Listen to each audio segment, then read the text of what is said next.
오늘의 말씀은 무조건적인 하나님의 사랑에 대해서 말씀을 나누고자 합니다.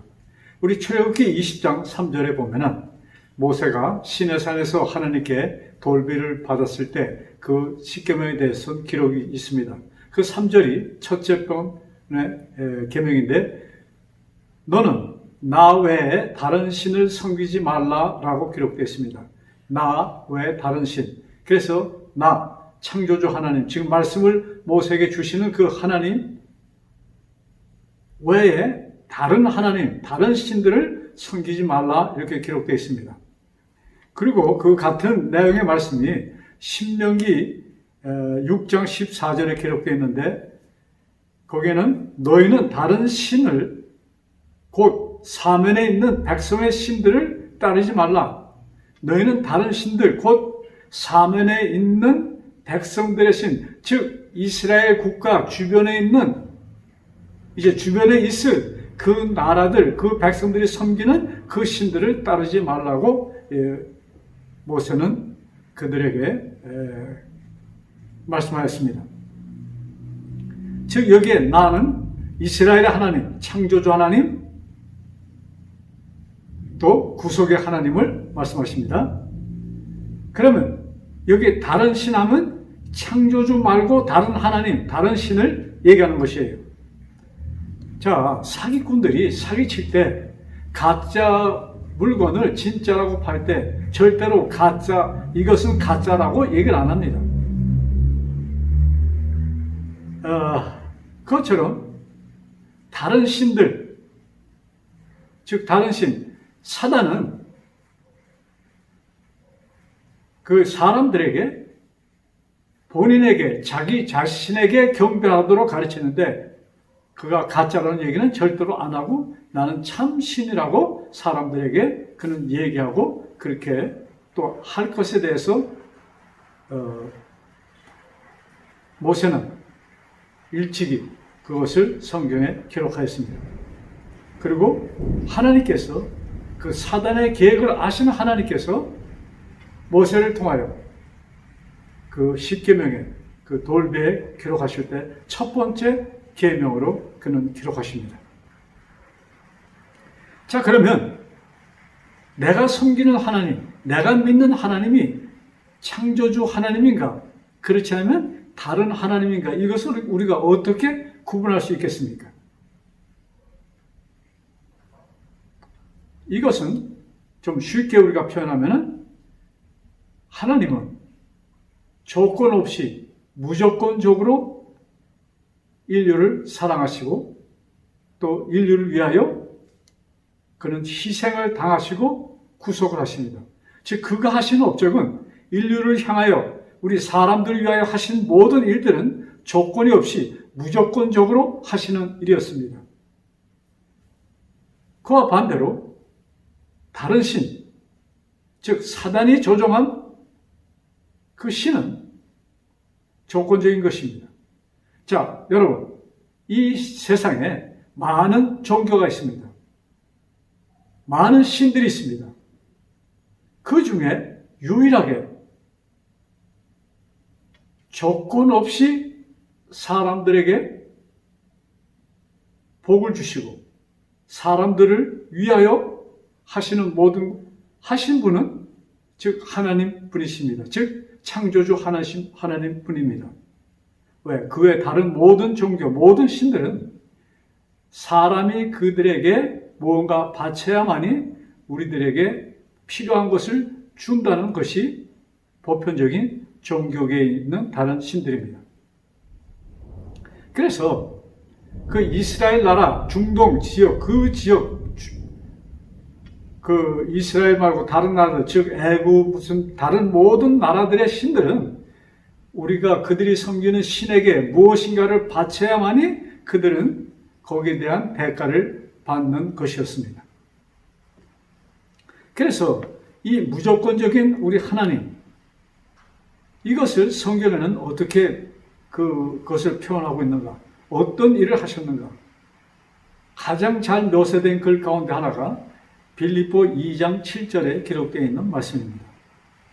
거기에는 지금 그 하나님, 예수님에 대해서 말씀하면서 그는 근본 하나님이었으나 그는 근본 하나님의 본체시나 하나님과 동등함을 취하지 아니하시고 오히려 자기를 비워 종의 형체를 가지사 사람들과 같이 되셨고, 이렇게 기록하면서 그 다음 8절에는 십자가에서 죽으심이라고 기록되어 있습니다.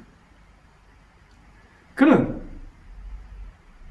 이 당신이 창조하신 사람들을 구원하시기 위하여 사람들과 같은 모양으로 오셨고, 결국에는 그 사람들을 위하여 당신의 생명으로 사람들의 생명을 구하신다는 일을 하셨다는 것이 빌립보 2장 7절과 8절에 기록되어 있는 말씀입니다. 그래서 바로 이 땅에 오셨던 그 예수님, 창조주 하나님이셨는데 그가 이 땅에 사람으로 오셨고 또 그들 위하여 죽으시고 또 부활하신 그 하나님, 그를 믿는 자에게 주신 축복은 그의 아들이 되는 권세를 주신 것입니다. 그래서 그의 죽으심과 부활을 받아들이는 자들에게 주어진 축복은 하나님의 아들이 되는 권세를 누리는 것이고, 그것을 또한 성경은 그런 사람들에게 주어진 명칭이 왕 같은 제사장이라고 불렀습니다. 아무 조건 없이 다가오신 예수님.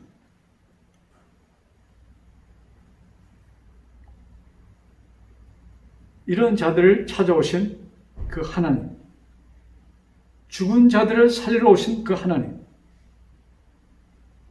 우리들이 살도록 죽으시고 우리를 위하여 또한 그분은 부활하셨습니다.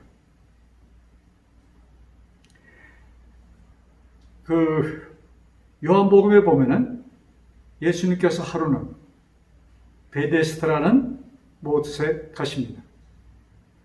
그 베데스다라는 곳에는 많은 사람들이 거기에 어떤 기적을 기다리면서 있었던 곳입니다.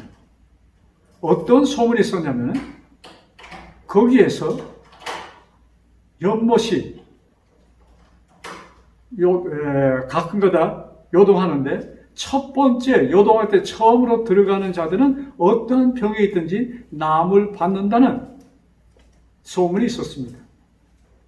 그래서 그런 병에서 해방을 얻고자 많은 환자들이 베데스다 연못의 근처에 있었습니다. 예수님께서 그날은 어느 누군가를 만나러 가시는 것이었습니다. 잘 알려진 38년 된 중풍 환자였습니다. 예수님께서는 그를 보시고 긍휼히 여기사 그에게 내가 낫고자 하느냐 이런 질문을 던지십니다. 그때 그 중풍 환자의 대답은 그런데 내가 나으려면 저 연못에 먼저 요동할 때 처음 들어가야 되는데 나를 거기에 거기까지 데려다 줄 사람이 없습니다. 그래서 참 낫고자 하지만 그것이 불가능하다는 것을 그런 표현을 예수님께 합니다. 그때 예수님께서는 그에게 네 자리를 들고 일어나 걸으라고 말씀하십니다. 그 중풍 환자는 그 얘기를 듣고 자기가 병의 나음을 몸에 느낍니다. 그는 일어섭니다. 그리고 자기가 참 거기에 누워있던 그 자리를 챙겨서 그걸 들고 걸어갑니다. 그는 그를 낫게 한 분이 누군지 몰랐습니다. 그리고 얼마 후에 예수님께서 그를 만납니다. 그때 예수님께서 그에게 하신 말씀은 그것이 요한복음 5장 14절에 기록된 말씀인데 다시는 죄를 짓지 말라. 다시는 죄를 짓지 말라 이런 말씀하십니다. 여러분, 자, 중풍병의 원인이 무엇입니까? 요사이 정말로 가장 사람들에게 공포증을 주는 무서운 병, 암, 그 원인이 무엇입니까? 유전자의 변질입니다. 여러분들 이런 말씀을 많이 들으셨을 것이에요. 어떤 물질이 우리가 어떤 음식을 먹어서 유전자가 변질되는 것이 아닙니다. 우리의 어떤 행동, 그것이 아닙니다. 유전자는 우리의 생각, 우리의 마음, 우리의 뜻에 의해서 변하는 것입니다. 여기 예수님께서 다시 죄를 짓지 말라 하는 그런 말씀하실 거예요. 우리 기독교 신자들은, 우리들은 즉각적으로 모세의 계명, 그것을 잘 지키라, 이 말씀으로 우리는 그냥 그렇게만 받아들입니다. 예수님께서 그에게 하신 말씀이 바로 그것으로 끝났을 거예요. 여러분, 모든 병의 원인은 스트레스입니다. 그때나 지금이나 스트레스는 우리의 유전자를 변경시켜서 그런 참 못쓸 병에 우리를 걸리게 합니다. 그래서 여기 다시는 죄를 짓지 말라는 말씀하셨을 때 요새 현대 언어를 우리가 번역한다면 좀 스트레스 받지 말고 살라, 이 말씀이에요. 여러분, 이 땅에 살면서 스트레스 받지 않을 수가 없죠? 근데 받지 않고 살 수 있는 방법을 예수님께서는 우리들에게 제공해 주셨습니다. 그것이 하나님의 그 품성의 본질, 즉 무조건적인 사랑인 것입니다. 자, 그러면 이제 여태까지 지금 우리가 그 창조주 하나님의 그 품성과 또 이제 다른 신, 그 배우는 사단이죠. 좀 비교해 봅시다. 사단은 하나님과 하늘 전쟁에서 있었던 그 하늘 전쟁에서의 그 이념의 차이는 하나님께서는 무조건적인 사랑으로 우주를 통치하셨고 그것에 반기를 든 것이 사단입니다. 루시벨 천사였습니다. 그는 이렇게 해서는 우리가 여기 하늘의 질서를 유지하는 것이 힘들 것입니다. 그러니 조건적인 것을 그는 하나님께 이야기했던 것입니다. 그러나 하나님께서는 그것을 받아들이지 않으시고 하나님의 이 우주를 통치하시는 방법은 무조건적인 사랑이었습니다. 거기에 도전하여 반기를 든 것이 루시벨 천사입니다. 이념의 차이, 즉 하나님께서는 사람들에게 완전한 자유와 그 자유 속에서 하나님을 섬기는 것을 하나님께서는 요구하셨고 사단은 억제, 독재를 얘기했던 것입니다. 자, 세상은 있는 자를 찬양합니다. 세상은 무언가 많이 아는 자, 즉 지식이 있는 자를 찬양합니다. 또한 세상은 부를 찬양합니다. 그래서 지식이 극도에 찼습니다. 그래서 지금 인류는 우주를 정복하고자 하는 꿈을 꾸고 있습니다. 하나님의 창조주 하나님의 영역을 범하는 것이 되겠죠? 여러분, 사단이 하와를 속일 때 창세기 3장 5절에 기록되어 있죠? 너희들이 이 나무의 과일을 먹을 때에는 하나님과 같이 되어 그 다음에 너희 눈이 밝아져 이렇게 얘기합니다. 너희 눈이 밝아져 너희들이 지식을 얻게 되어서 하나님과 같이 될 것이라고 그는 사람들을 속입니다. 이 시험에 빠진 인류에게 사망이 왔습니다. 신비로웠던 이 지구촌이 지옥이 되었습니다. 정말로 아름다웠던 이 지구촌이 어두운 세상이 되었습니다. 자, 그래서 이 지구는 종합병원이 되었고 악의 소굴이 되었고 전쟁터가 되었습니다. 이것이 조건적인 사상, 삶을 추구한 사단이 이 인류에게 준 결말인 것입니다. 결과인 것입니다. 우리 누가복음 17장 20절과 21절을 보면은 이렇게 기록되어 있습니다. 하나님의 나라는 어느 때 임합니까? 하나님의 나라는 볼 수 있게 임하는 것이 아니요 하나님의 나라는 너희 안에 있느니라. 즉 바리새인들이 예수님께 하나님의 나라는 어느 때 임합니까? 이런 질문을 하실 때 야, 하나님의 나라는 볼 수 있게 임하는 것이 아니고 너희 가운데, 너희 안에, 너희 마음에 있느니라고 이렇게 말씀하셨습니다. 그럼 이것이 어떻게 이루어지는 것인가? 자, 그것을 좀 잘 우리들이 깨닫도록 설명해 주는 한 이야기가 있습니다. 마태복음 19장 16절부터 22절에 기록된 말씀입니다. 여러분들이 잘 아는 부자 복관과 예수님의 대화입니다. 제가 성경을 읽어드릴게요. 자, 천천히 읽을 테니까 잘 들어보세요. 어떤 사람이 주께 와서 이르되 선생님이여 내가 무슨 선한 일을 하여야 영생을 얻으리이까?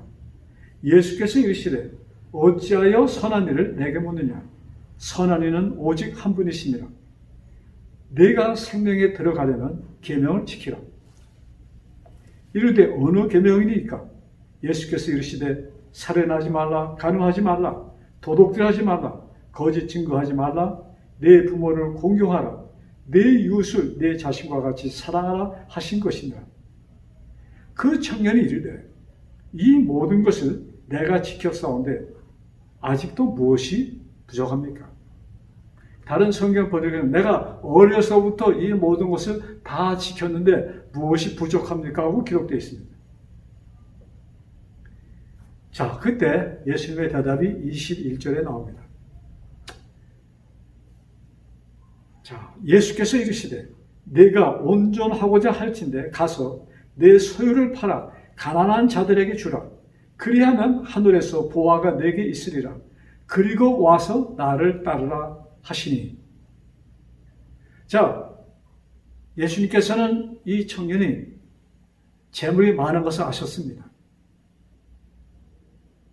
참 예수님께서 보실 때 굉장히 마음에 들었다고 했습니다. 그래서 너 내 있는 재물을 다 팔아서 가난한 자들에게 나눠주고 그 다음에 나를 쫓으라 이렇게 말씀하십니다. 22절에 다음과 같이 기록됐습니다. 그 청년이 재물이 많음으로 이 말씀을 듣고 근심하며 가니라. 이 청년이 재물이 많음으로 그 말씀을 듣고 근심하며 가니라. 참 희망을 가지고 그가 달려와서 예수님께 꿇어 엎드려 인사하면서 그가 대화를 나눴지만 참 너무나도 뜻밖의 예수님의 대답에 그는 근심하면서 갔다고 이 성경은 기록되어 있습니다. 자, 예수님께서 여기에서 이 부자 청년에게, 부자 복관에게 가르치고자 하시는 말씀이 무엇이었습니까? 여러분, 우리는 이 말씀을, 지금 우리가 이 말씀을 우리에게 하신다 할지라도 아마 쉽게 여기에 응할 사람은 굉장히 찾기가 힘들 것입니다. 어쩌면 이 부자 청년처럼 슬피 근심하여 떠나갈 사람들이 거의 전부라고도 생각해 볼 수 있겠습니다. 여러분, 예수님께서 지금 예수님께서 처음으로 30년 동안 그 어머님을 공경하고 있다가 그 후에 이제 어머니의 집을 나와서 공중생활, 이제 복음 사업을 시작하시면서 첫 번째 하신 그 말씀 가운데 마태복음 6장에 기록되어 있는 산상보훈의 말씀입니다. 그것이 마태복음 6장 31절부터 33절의 기록의 말씀인데, 예수님께서 공중의 새를 가르치면서 공중의 새를 보라. 농사도 안 짓고 씨도 뿌리지 않고 아무것도 안 해도 그가 굶어 죽질 않아. 그러시면서 또 들에 핀 백합화를 가르치면서 야, 이 꽃을 봐라. 그 당시에 지금까지도 알려진 가장 세상에서 부가 많았던 부자였던 솔로몬 왕, 그가 입은 옷보다도 저 백합화가 더 아름답다고 예수님은 설명하십니다. 그러시면서 31절에 이렇게 끝을 맺으십니다. 그러므로 그 하찮은 새들도 내가 보호하고 들풀도 내가 다 옷을 입힌 것이야. 그러므로 너희들은, 그것보다 훨씬 더 귀한 너희들은 무엇을 먹을까, 무엇을 마실까, 무엇을 입을까 염려하지 말라. 이렇게 기록하십니다. 여러분, 이것을 염려하지 않을 사람들이 어디 있습니까? 우리 모두는 그 염려를 하기 때문에 이 땅에 살면서 많은 스트레스를 받습니다. 많은 문제에 복잡합니다. 그러시면서 이렇게 말씀합니다. 이 모든 것은, 너희들이 이 땅에 살기 위해 필요하다는 모든 것은 이방인들이 구하는 것이다. 즉 하나님을 모르는 사람들이 구하는 것이고, 하나님을 아는 너희들은, 하나님을 만난 너희들은 먼저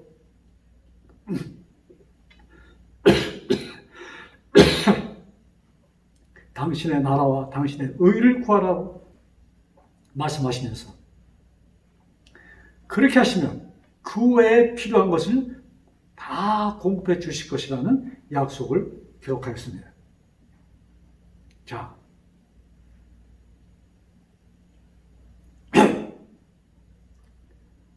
예수님께서 요한복음 14장 6절에 다음과 같이 말씀하십니다. 나는 길이요 진리요 생명이니, 나는 길이요 진리요 생명이니 나를 따르는 자는 아버지를 만나게 될 것이라고 기록하였습니다. 나는 길이요 진리요 생명. 제가 이 말씀을 보면서 오늘날 참 그 컴퓨터를 와 이 성경 말씀과 좀 비교했어요. 대조하면서 여기에 길은 소프트 프로그램이고 진리는 하드구나. 그래서 몸 되시는 예수님, 또 예수님의 그 품성, 사시는 방법, 가신 길, 그래서 그것이 플러스 될 때 거기서 나오는 것이 생명입니다. 즉 무조건적인 사랑입니다. 무조건적인 사랑을 떠나서는 사망입니다. 조건부는 우리들에게 결과적으로는 사망을 갖다 주는 것입니다. 자, 조건 없이 주신 생명, 조건 없이 주신 구원입니다. 구속입니다.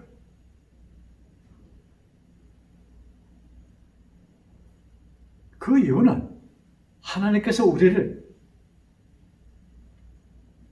조건 없이 당신의 뜻에 따라서 우리를 만드셨습니다.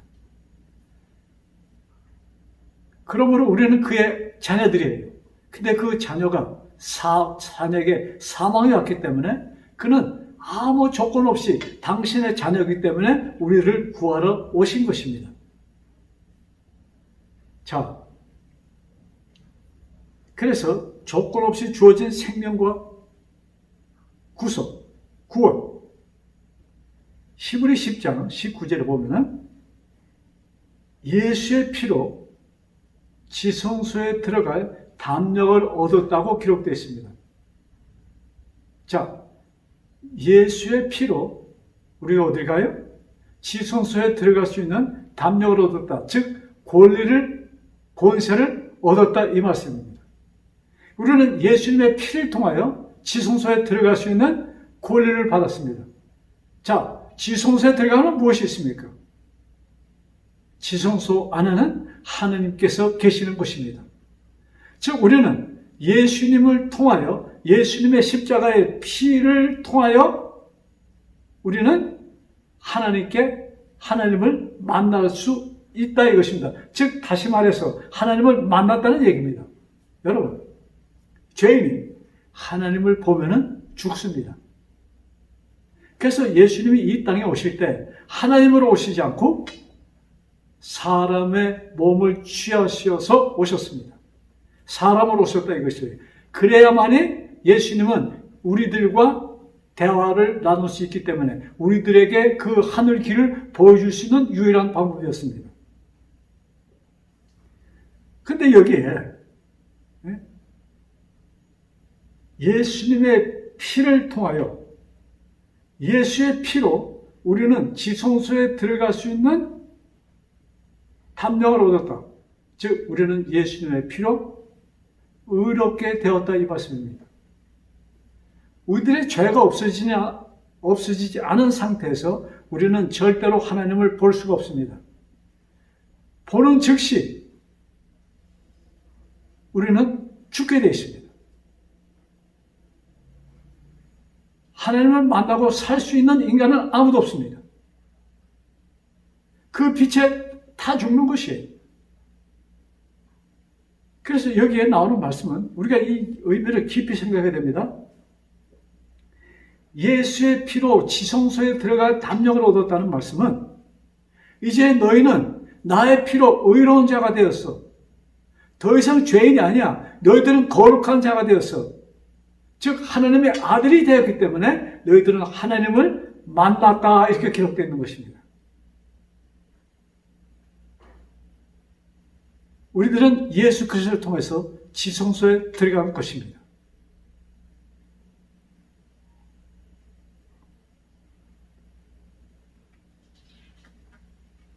여기에서 이루어진 것이 뭐예요? 영생의 약속이 이루어지는 것입니다. 조건 없이 주어진 은혜, 구원. 바로 이것이 복음입니다. 즉, 굿뉴스. 정말로 아름다운 소식. 우리 한국말에는 복음이라고 표현됐는데 어쩌면 아름다운 소식, 좋은 소식? 이것이 뭡니까? 이 말씀에 더 가차운, 좀 더 우리가 깨닫기 쉬운 표현이라고 볼 수 있겠어요. 요한복음 1장 17절에 다음과 같이 기록되어 있습니다. 율법은 모세로 말미암아 주어진 것이요 은혜와 진리는 예수 그리스도로 말미암아 온 것입니다. 자, 율법은 모세로 말미암아 주어진 것이요 은혜와 진리는 예수 그리스도로 말미암아 주어진 것이다. 여러분, 그 당시 유대인들은 그들이 참 가장 존경하는 모세, 그를 통하여 받은 하나님께서 직접 써주신 그 돌비에 기록된 십계명, 그것을 지킬 때에 지키는 자들이 얻는 것이 영생이라고 그들은 배워왔습니다. 또 철두철미하게 그렇게 가르쳤고 그것을 철두철미하게 그렇게 그들은 믿고 있었습니다. 그런데 느닷없이 젊은 청년, 목수로 일하던 평범한 한 사람이 와서 얘기하기 시작하는데 그가 하는 일을 볼 때 보통 사람이 아니었어요. 그가 행하는 기적을 볼 때 이분은 하늘에서 보내진 메시아가 아닌가, 이것을 많은 사람들은 머릿속으로 생각하고 있었습니다. 근데 그의 가르침은 그들의 가르침과 정반대였습니다.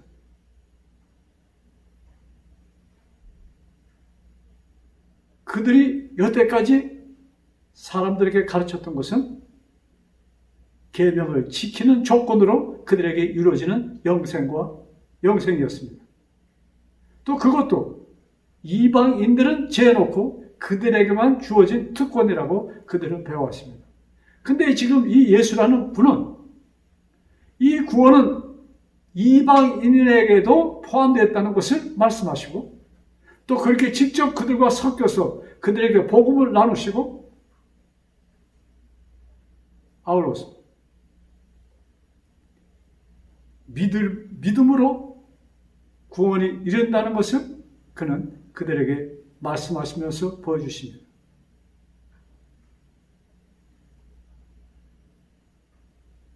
그래서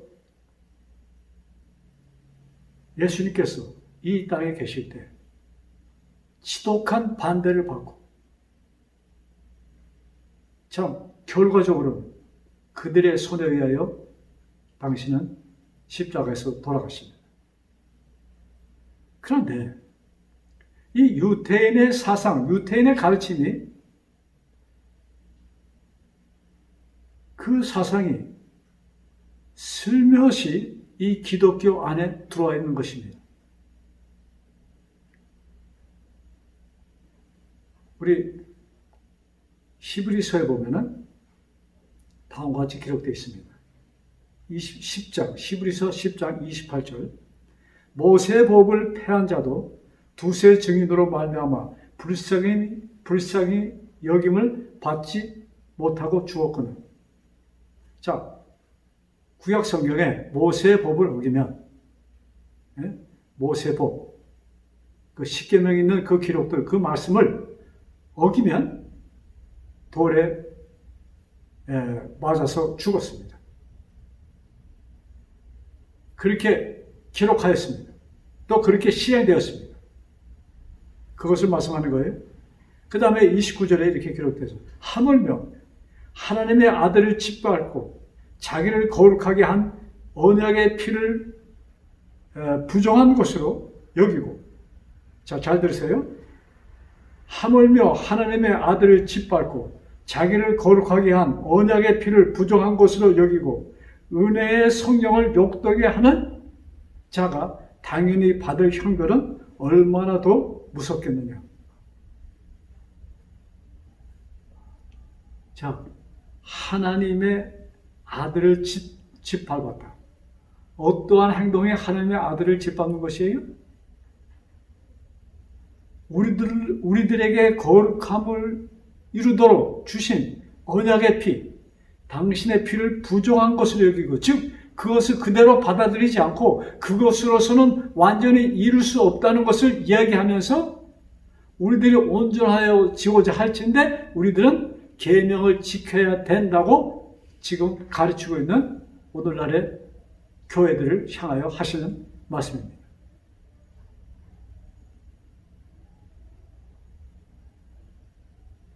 이것은 이미 그 당시 사도 바울이 로마에 편지를 쓸 때 그 당시에 이미 많은 사람들이 적 그리스도되는 참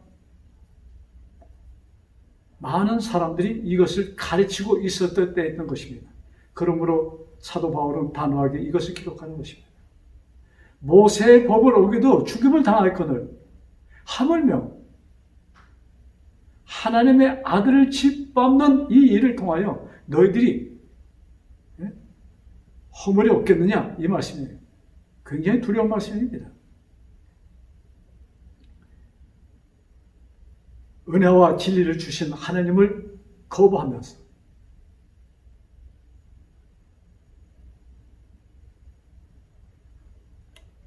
모세가 준 율법을 강조하는 오늘날의 교회들.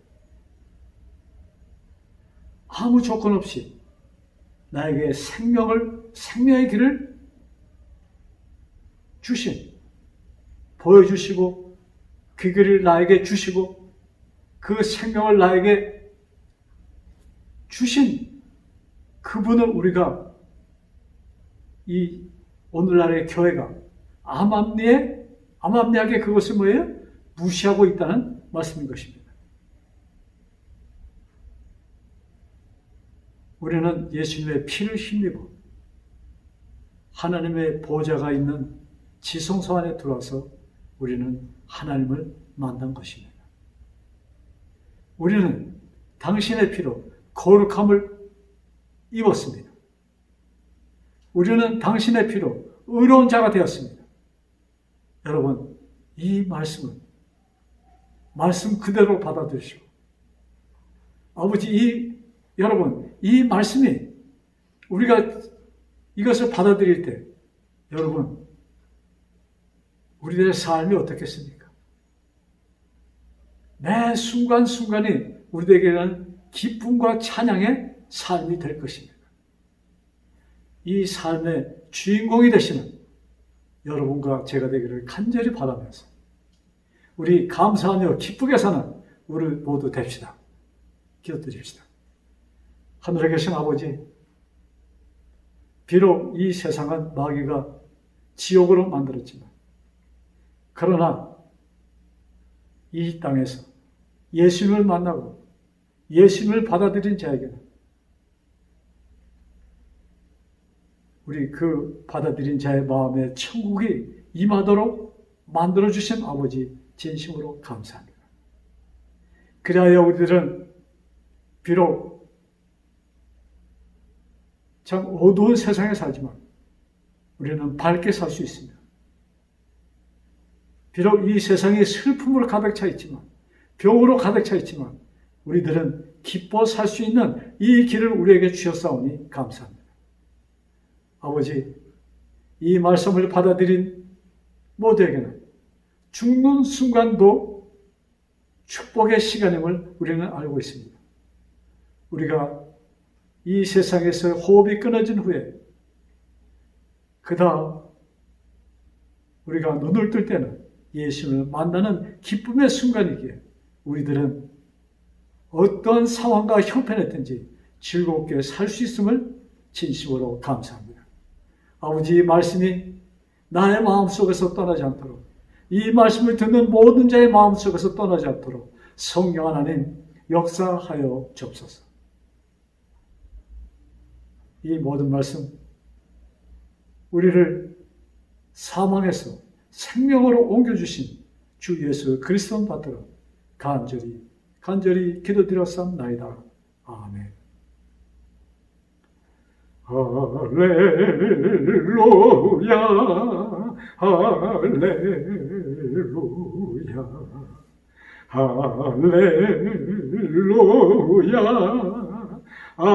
아멘, 할렐루야, 할렐루야,